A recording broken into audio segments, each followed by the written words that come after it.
geseën word, maar dat die koninkryk ook geseën word deur ons wat die vanaand weer voortgaan.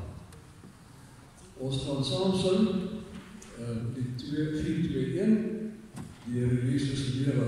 Dit is die tyd na die opstanding en ons klemval daarop.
Natuurlijk, die opstanding is 'n tyd van hoop, en hoop bring vreugde, en ons sing dan nou Reeks 4:9-2, in U is vreugde. Oh,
Dink 'n bietjie oor die gedagte,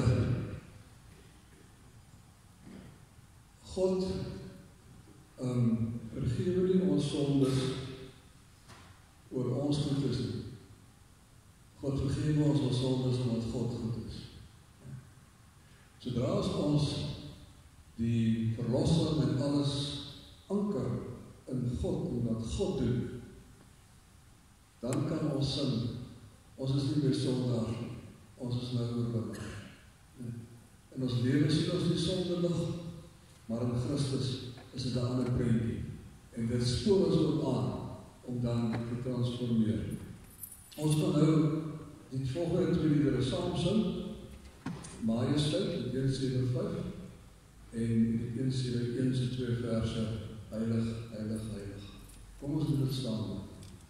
Oh,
doen die kers wat God se teenwoordigheid vir ons symboliseer,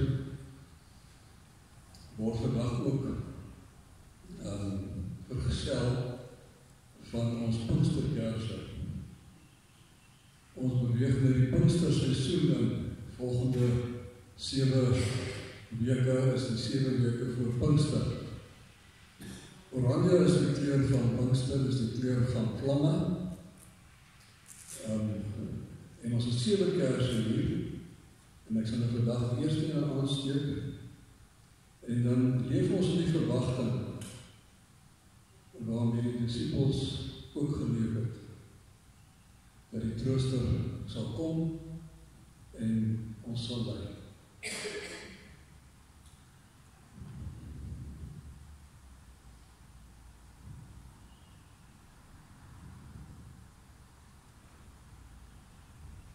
Wat die oog nie gesien en wat die oor nie gehoor, en wat in die hart van mense nie opgekom het nie, dit het God gereed gemaak vir hulle wat hom liefhet. Amen. Geliefdes, genade vir julle en vrede van God ons Vader, vir ons Here Jesus Christus en die Heilige Gees. Ons gaan nou die prachtige loflied sing, ere aan God, die 367.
Here, baie dankie dat ons vandag na die opstanding kan leef. Dat ons kan leef in hoop en verwagting. En dat die eenvoudige kerse vandag ook vir ons herinner daaraan. Die Gees is in ons midde. Die Gees is in ons lewens. O Gees, wakker in ons dit wat in ons wakker gemaak moet word. Maak ons ware self wakker. Maak die beeld van God in ons wakker. Dat ons die lewe sal leef wat U behaag. Dankie Here dat U goed is. Dat daar geen einde aan die goedheid is. En dat U vir U met ons bemoei. Dat U 'n pad loop in die hele wêreld. Here, dankie dat kerk se deure vanoggend kon oopgaan. Eers in die oorsig. En toe nou by ons en verder. En ek bid dat mense wat die uitnodiging aanvaar om by daardie deure in te gaan, dat hulle sal beleef dat die gemeente gasvry is.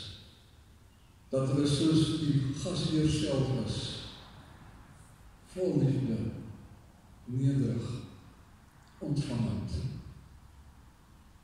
En gee dat mense se lewens ook so sal verander, dat hulle sal uitstap in die deure, en die diepe wete dat hulle 'n roeping het, en dat U self vir ons daarin begelei. Ons bid vandag vir elkeen wat swaar kry, wat seer het, alleen is, wat rou oor 'n geliefde wat weg is, dat hulle die troos sal ervaar, moed sal skep, sal opstaan, en die hoop sal die lewende hoop, dat anderkant ons ellende, die lewe nog voortgaan, en U beloof vir ons, dat die lewe vorentoe in U teenwoordigheid altyd oorvloedig sal wees. Sien ons nou hier ons saam wees, tot U eer alleen. Amen.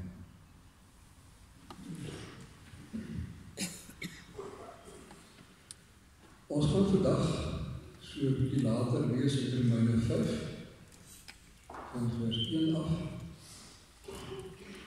Maar eers gaan ek vir julle 'n storie vertel. Miskien het jy al die storie gehoor van Johnny Lingo. Johnny Lingo het gebly op een van die Polinesiese eilande, daar in die Stille Oseaan, met die naam van Kiniwata. En Johnny Lingo het alles wat hy gevat het, 'n goudvader. Hy was maar net so te ou. Jy kon daar by Johnny wees, want waar Johnny is daar sukses. Alles werk uit. En die groot mense, die volwassenes, het allemaal van Johnny van kleins af al kom vra, wat doen hy? So Johnny was 'n geletterde ou op Kiniwata, en die ander eilande het ook geweet van hom. En toe besluit Johnny, was dit tyd om te trou. En in daai wêreld moet daar 'n bruidskap betaal word. En die mense begin onder mekaar wonder, maar wie gaan hy vra? Met wie gaan hy trou? Want dit gaan die mees asemrowende een wees op hierdie eiland. Miskien van 'n ander eiland af, maar Johnny gaan nie sommer enige iemand vat nie. En Johnny sê toe, hy kies vir Sarita. Hulle is geskok, hulle sê, maar Sarita is val. Sarita is nie eintlik regtig aantreklik nie. Sy is so gewoon. Jy kan beter doen. Maar Johnny sê, dit is die een wat hy kies. Nou gaan hy haar pa sien, nou wonder die mense wat se bruidskap gaan hy nou Sarita betaal, want in daai wêreld het jy vir 'n goeie bruid die 2 beste gegee. Vir 'n buitengewone bruid was dit 3. En hulle het gereken, Johnny kan sy tot beheer. Maar haar en haar oupa sal hulle vir hom druk vir 2. Maar Johnny sal hom laat val. Johnny is slimmer as dit. En toe kom Johnny daar by sy Rita se pa aan. En hy sê hy wil graag met haar trou en hy bied vir haar 8 beestaan. Jy gaan die mense besluit, ek sluit hem al die klits kwijt, hy is nie die Johnny wat hy was nie, jy kan hom nie meer vertrou nie, en hulle begin hom spot, en op die oude lig Johnny pad, hy en Sarita gaan bly op 'n ander eiland. Maar die journalist hoor van die storie, en hy het gewonder wat die daar gebeur, en hy wil nou met Johnny gaan praat, hy gaan na die eiland Kiniwata toe, en hy vraag toe waar hy met Johnny kan kry, hulle sê toe, hy is hier weg van mense, as hy in die bespotting van hierdie eiland, wil jy reg vir hom gaan sien? En hy gaan. En hy kom met Johnny, en Johnny sê, ja, en het sê vir jou, gesê hoe spot hulle vir my, daar op Kiniwata. Maar nou ja, waarom nie gesels? Hulle gaan sit, en dan kom 'n beeldskone vrou verby gestap. Sy kyk so in die sitkamer, en sy glimlag, baie sag, en grasieus, en sy kyk met bewondering na Johnny, en sy stap aan. En Johnny sê vir die journalist, so jy vir daai vrou 8 beeste gegee het. Ek sê, ja, nee, 8 beeste is niks vir haar nie. Maar my vraag is, hoe moet jy vir Sarita 8 beeste aangebied? Hy sê, maar dit is Sarita. Hy sê, maar die storie klop nou nie meer nie. Hy sê, nee, as jy groot word, met die wete, jy is 'n eenbeesbrood, dan voel jy soos jy, en jy begin leef soos jy. Jy word 'n eenbeesbrood. Maar as iemand kom en sê, maar jy is 8 werd, dan begin jy voel jy is 8 werd, en jy word 8 werd, en jy leef 8 werd. Dit is Sarita. Iemand het in haar belê. En vriende, dit is so min of meer wat God met ons gedoen het. Toe ons nog sondaars was, sê Paulus, toe het God sy seun in ons belê. As dit ons nie gaan transformeer nie, nou ja, dan is daar nie hoop nie. Maar kom ons lees by Romeine hoofstuk 5.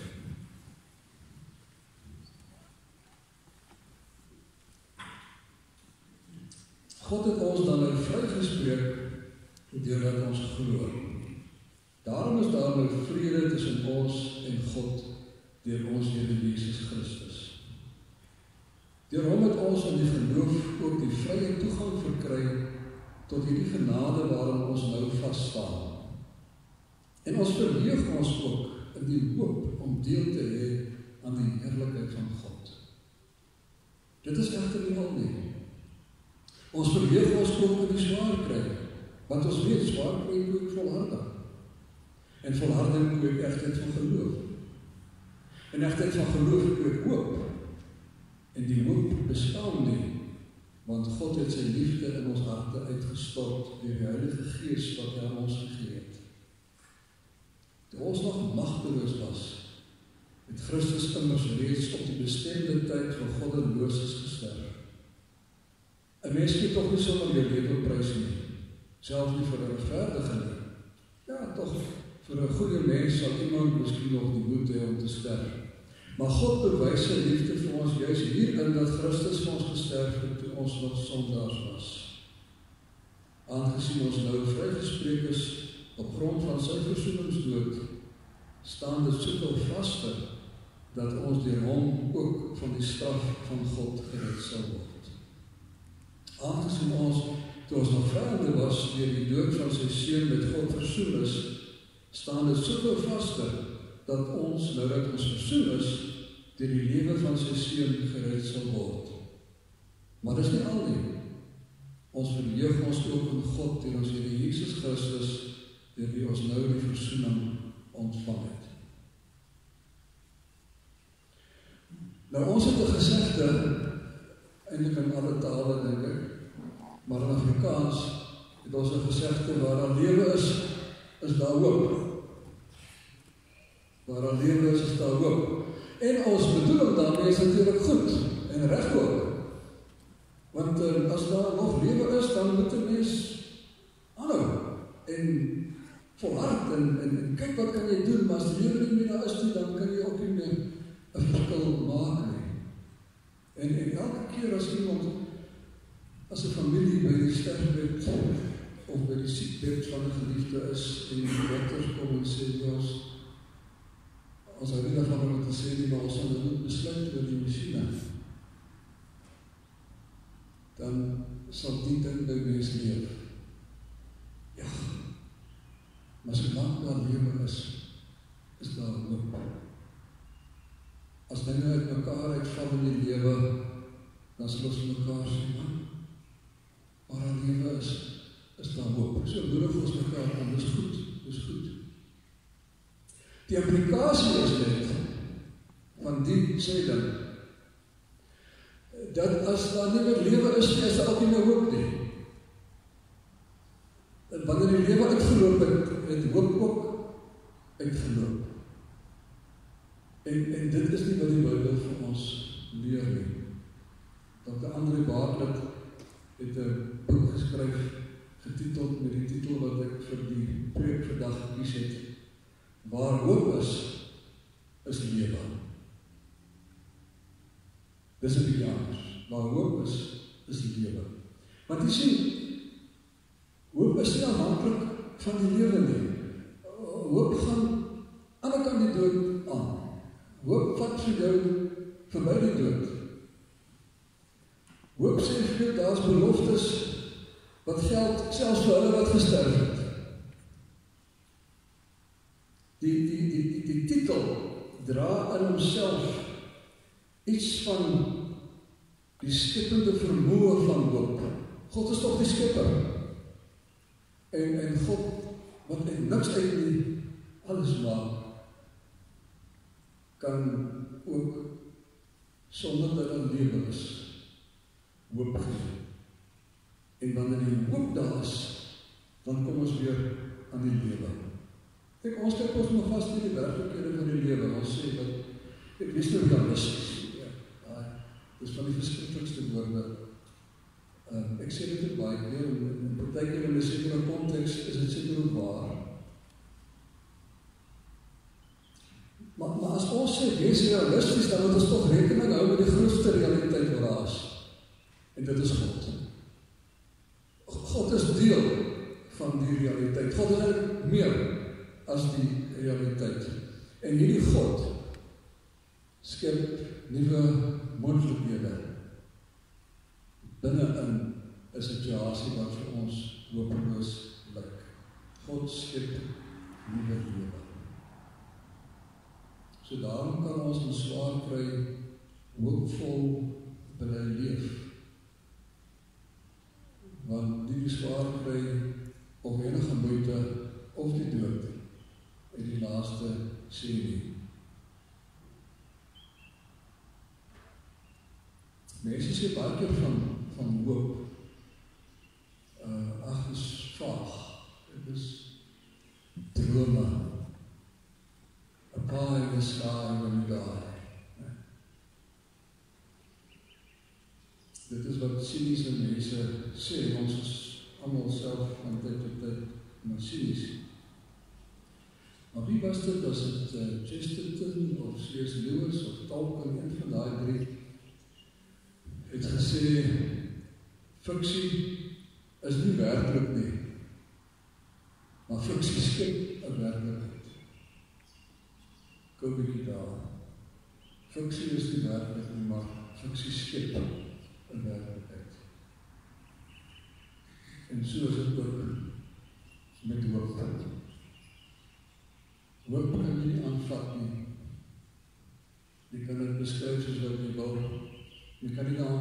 hier is nie tasbaar nie, en dan dink ons dit bestaan nie. Maar hoop skep nuwe moontlikhede. En nuwe moontlikhede skep nuwe werklikhede. My sien dit telkens in die lewe. Maar dit bring my by die eerste punt van die preek. Ons het hoop, omdat ons geliefd is. Dit is wat Paulus vir ons in die teks sê. Die hoop bestaan nie, want God het sy liefde in ons harte uitgestort deur die Heilige Gees wat in ons gegee het. In 'n wêreld wat eerder haat as liefhet, kom leer die evangelie van ons van 'n God wat sondaars kom liefhet, wat vir ons terwyl ons sondaars is en terwyl God weet ons is sondaars, vir ons kom versoen met hom. God wat hom nie laat keer deur die kwaad, 'n God wie se liefde net oorweldigend is. 'n God wat sê jou sonde kan nie skeiding tussen my en jou bring wat so ewig kan wees nie. Ek vat dit dood gewoon weg. Vir my bestaan dit nie. Mag vir jou bestaan, maar vir my bestaan dit nie. 'n God wat homself vir ons kom prysgee, terwyl ons nog sondaars is, kom stort hy daai liefde in ons uit. En dit bring nuwe moontlikhede in ons lewe. Ons hoef nie skaam, koes deur die lewe te gaan oor al ons sonde ensovoorts nie. Ons kan met vrymoedigheid leef, omdat hy vir ons kom sê het, ons kan met vrymoedigheid leef. Omdat hy vir ons kom skoon was deur Jesus. Ons sê so maklik, ag man, ek is maar 'n sondaar. En dis natuurlik waar. Maar vriende, dis nie al wat waar is van jou. Dis glad nie al wat waar is van jou nie. Dink ek daaraan. Toe God die wêreld geskep het, ons leer aan Genesis 1, en dit was goed. En dit was goed. En dit was goed. En dit was goed. En dit was goed. En dit was baie goed. Toe hy dit ons plaas. Dis die eerste woorde wat God oor ons sê. Dit is nou baie goed. En vir iemand het ons dit heeltemal vergeet. Ons haal Genesis 1 in die printjie uit. En ons gaan na Genesis 2 toe. En ons sê, nou het ons die uitvaagsel van die skepping geword. Oor die vrug.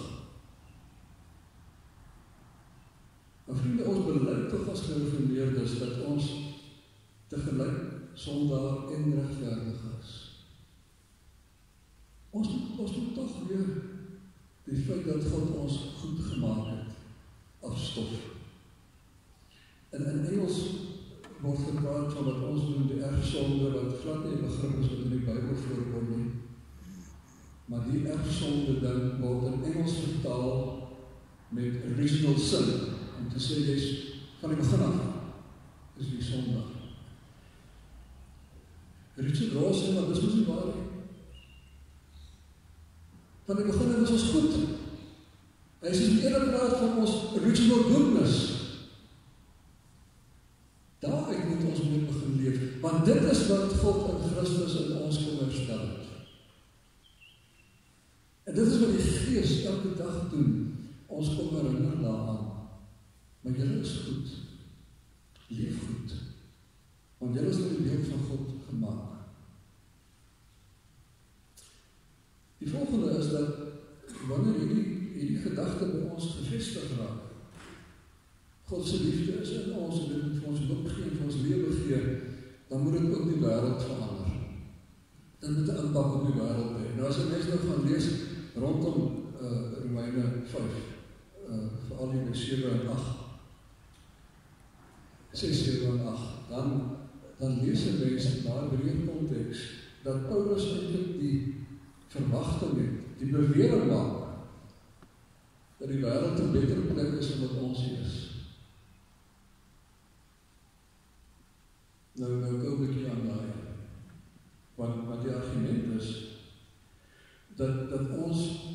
as God se kinders, wat sy liefde ervaar, wat deur sy gees aangeraak word, dat ons 'n nuwe skepping word, en dat ons transformeer tot hierdie nuwe skepping. En dat ons as getransformeerde mense ook in die wêreld gaan leef en vir mense gaan lief hê en vir mense gaan help optel soos God vir ons optel, en dan gaan die hele wêreld 'n beter wêreld word. Dit gaan transformeer omdat ons as kinders van die Here dit ernstig opneem, die hoop uitleef wat vir ons gegee is. Nou, dis 'n moeilike een om aan te kom. Is die wêreld 'n beter plek omdat ons hier is? Baie keer ja, en baie keer nee.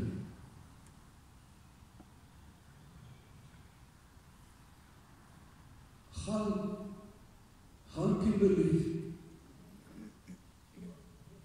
vandag en môre, kom ons val weer na donderdag toe, 'n beter plek wees, omdat jy deur God aangeraak is.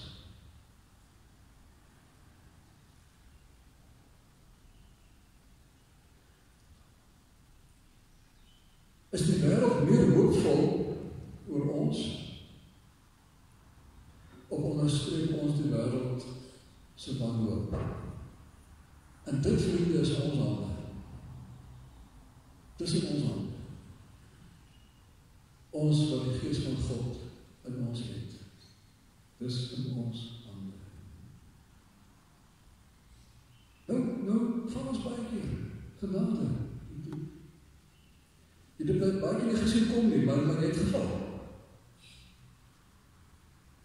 Maar staan maar net nie op. Want dit is die hoop wat ons het. Dat God eintlik self ons ophelp.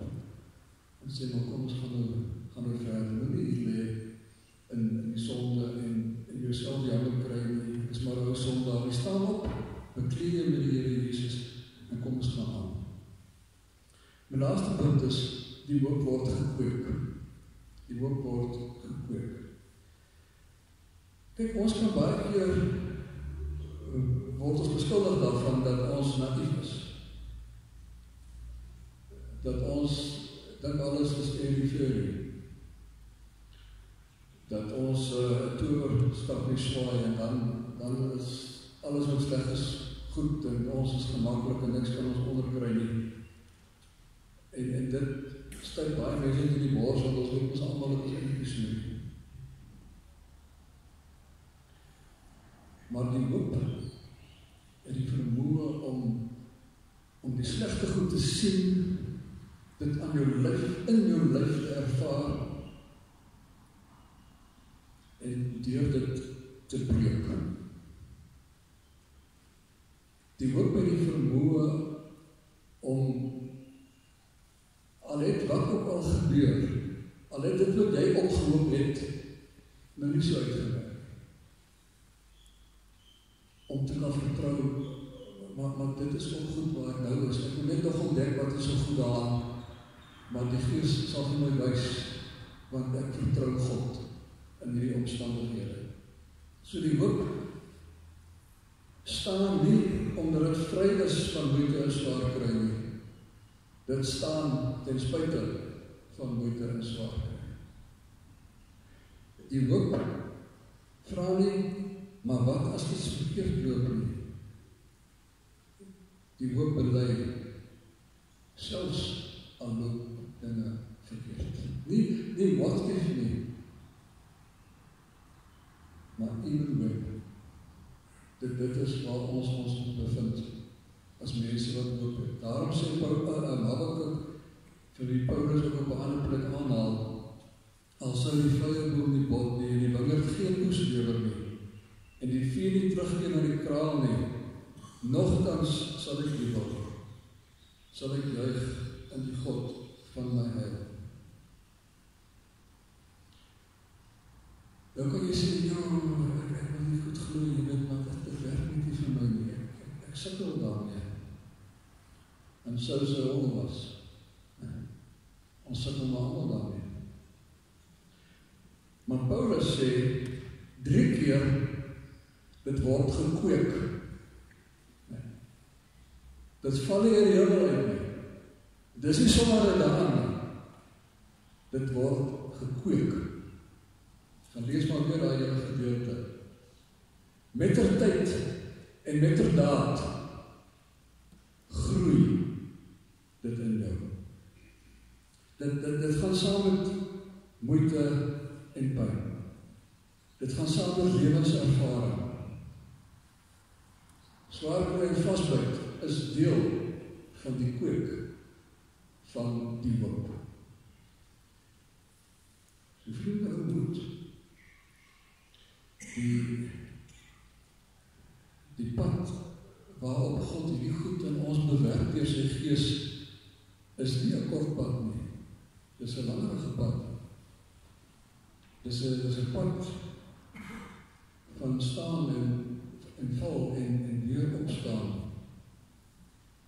Dis 'n pad van ervaring en dit gaan gepaard met baie plooie. Die pad van hoop. Maar God kweek dit in ons. So lees ons hier.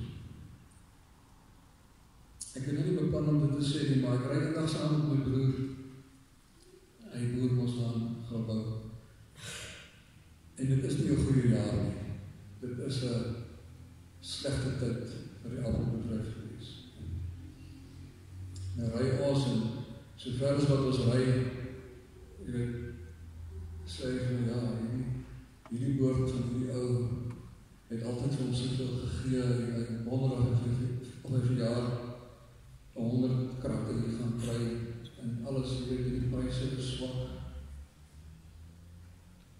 En ek vra van hom, wat sê jy van dit alles?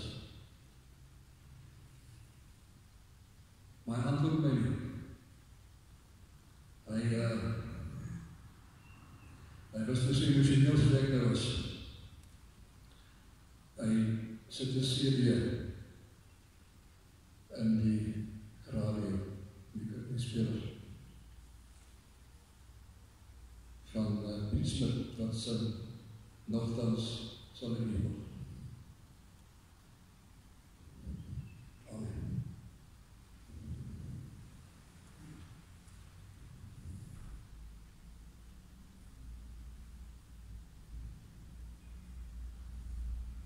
Here, so sit ons almal met goed wat ons vaspak. Almal van ons het met werklikhede te maak wat vir ons net partykeer te veel is.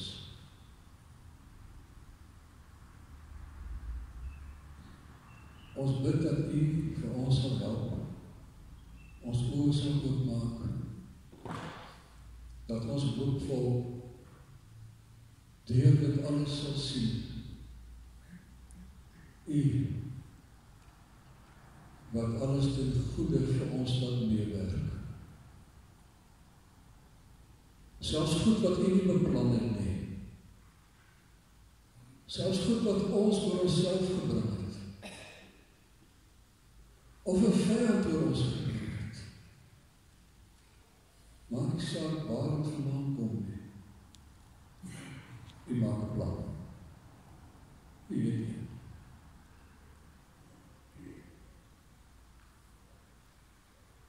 Here, maak vir ons sterk. Ons word partykeer so sag. Ons bid dit in Jesus se naam. Amen. Goed vriende, ons slotlied is die Korintiërs 1, 4 en 5, die wat die Here wil dien aan die gereelde boks.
van ons Vader en die troostvolle gemeenskap van die Heilige Gees is julle elkeen se deel.